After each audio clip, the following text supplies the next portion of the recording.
করোনায় মরে গেছে, অ্যাক্সিডেন্টে মরেছে, পোস্টমর্টম করে বলছে করোনায় মরেছে। এই করোনা যখন এলো আমাদের দেশের ইমামরা বললেন, ভাই এক হাত ফাঁকা ফাঁকা করে দাঁড়ান। বলেছেন না বলেননি? মসজিদে নামাজ পড়েছি না পড়িনি? পৃথিবীর কোন আলেমকে প্রতিবাদ করতে দেখেছেন? ইল্লা মাশাআল্লাহ কিছু আলেম ছাড়া।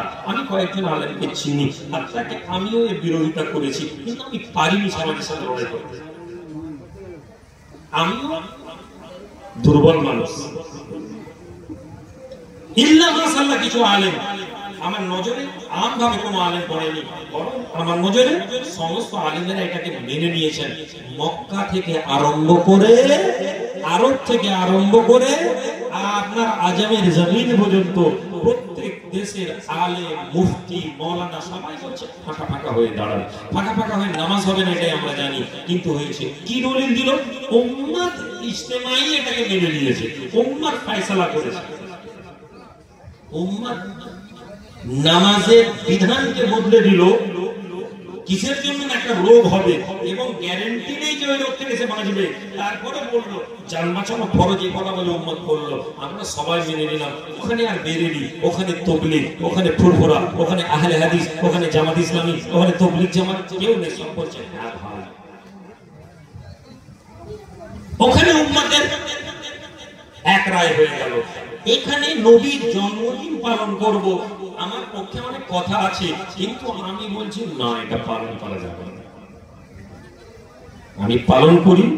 নবীজিকে জিজ্ঞেস করা হলো, ইয়া রাসূলুল্লাহ, আপনি কিসের জন্য সোমবার দিন রোজা রাখেন? সম্মানিত ভাইরা, হে যুবকেরা, জওয়ানেরা, রাসূলুল্লাহ সাল্লাল্লাহু আলাইহি ওয়াসাল্লাম সাহাবাদের জবাব দেন, হে সাহাবারা, আমি রাসূলুল্লাহ তোমাদের নবী সোমবার দিন দুনিয়ার জমিনে এসেছিলাম। দুনিয়ার জমিনে আসার জন্য আল্লাহর দরবারে শুকরিয়া আদায় করে প্রতি সোমবার আমি রোজা রাখি। জোরে বলা যাবে না? আর একটু জোরে বলবেন না? তাহলে নবী দিবস প্রতি সোমবার পালন করা শুনতে, আমরা তো অপরাধ করছি, আমরা তো অন্যায় করছি যে আমরা বছরে একদিন নবী দিবস পালন করছি। সবচেয়ে শ্রেষ্ঠ নবী দিবস পালন করা সোমবার দিন রোজা রাখা। নবীজি প্রতি সোমবার দিন তার জন্মদিনকে স্মরণ করে রোজা রেখেছিলেন। সুতরাং যদি কোনো উম্মাহ এইভাবে নবী দিবস পালন করে, সে একটি শ্রেষ্ঠ নবী দিবস পালন করলো। ভাই আমার, বন্ধু আমার, বাবাজিরা, ফিরে আসি মূল কথা, ফিরে আসি আসল কথা।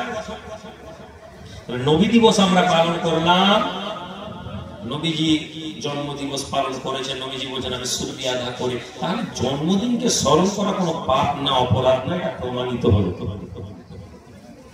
হ্যাঁ, জন্মদিন কেমন করে পালন করবে প্রশ্ন আসতে পারে। ডিজে বাজিয়ে, গান বাজিয়ে, হই হই করে ছেলে মেয়েকে নিয়ে জুলুস পার করা হারাম, আপনি বললে আমি সহমত হতে পারি, কিন্তু আমি এখানে সহমত নই যে জন্মদিন পালন করা যাবে না। জন্মদিনের কথা কোরআনে কোথাও নেই, এরকম কথা আমরা বলি। আসলে যদি কোরআনের মধ্যে দেখি, এমন কি কোনো আয়াত আছে? ওয়াসালামুন আলাইয়া ইয়াওমা উলিদতু ওয়াসসালামু আলাইয়া ইয়াওমা উলিদতু।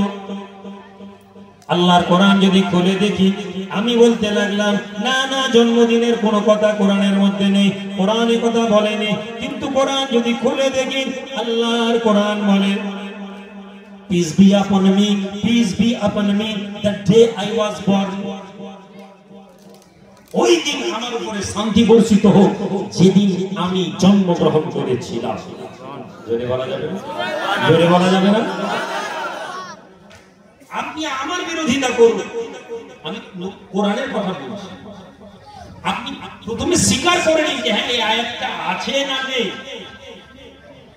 আপনি বলতে পারেন না ঈসা নবীর ব্যাপারে এসেছে, আমি মেনে নিচ্ছি, কিন্তু আপনি বললেন একটু আগে জন্মদিনের কথাই নেই কোরআনে। ঈসা নবীর জন্মদিনকে যদি আল্লাহ স্মরণ করেন, আমার নবীর জন্মদিনকে আল্লাহ স্মরণ করবেন না? আর ঈসা নবীর জন্মদিনকে স্মরণ করেছেন, আর আমার নবীর তো স্মরণ নামকে স্মরণ করা আল্লাহ ইবাদত বানিয়ে দিয়েছেন। যদি বলেছেন ঈসা নবীর জন্মদিনকে স্মরণ করা উম্মতের জন্য ইবাদত না। আমার নবীর নাম নেওয়াকে আল্লাহ ইবাদত বানালেন, এবং পৃথিবীতে একটা ইবাদত এমন আছে যে ইবাদত স্বয়ং আল্লাহ করেন, যে ইবাদত স্বয়ং ফেরেশতা করেন, সেই ইবাদত বান্দাও করে, সে হচ্ছে রাসূলুল্লাহর নামে দরুদ ও সালাম। ইন্নাল্লাহা ওয়া মালাইকাতাহু ইউসাল্লুনা আলান নবী। নবীর জন্মদিনকে স্মরণ করা আপনার এবং আমার জন্য আনন্দের কথা শুধু নয়, নবীর নাম নেওয়াটাই আমাদের জন্য ইবাদত। এই যে মজলিসে নবীর আলোচনা হচ্ছে, এই যে মজলিসে নবীর জিকির হচ্ছে, নবীর আলোচনা হচ্ছে তো ভাই।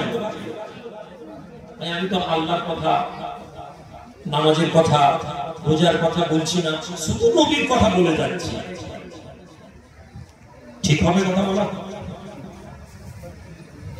ভাই আমার, বন্ধু আমার, বাবাজিরা, কুরআনুল কারীম খুলে দেখে নিন। ওই আল্লাহ পাক রব্বুল আলামিন তার হাবিবের ব্যাপারে কি বলেছেন?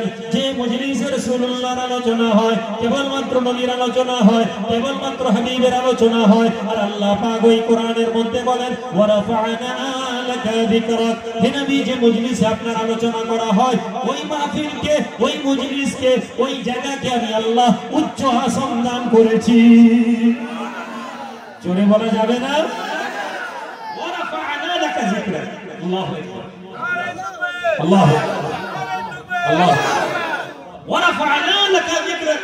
হে নবী, আপনার আলোচনাকে আমি আল্লাহ উচ্চ আসন দিয়েছি।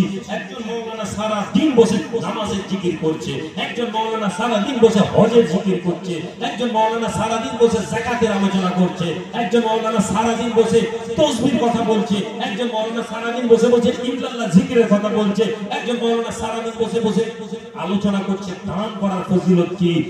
আপনি জেনে নিন, আল্লাহ এই আমলগুলোর আলোচনাকে উচ্চ আসন দান করেনি। একজন আলেম, একজন ইমাম, একজন সাধারণ লোক, চারজন লোককে নিয়ে বসে রাসূলুল্লাহর কথা বলছে, নবীর কথা আলোচনা করছে। আল্লাহ ফেরেশতাদেরকে পাঠান, এই মজলিসকে তুমি উচ্চ আসন দান করো।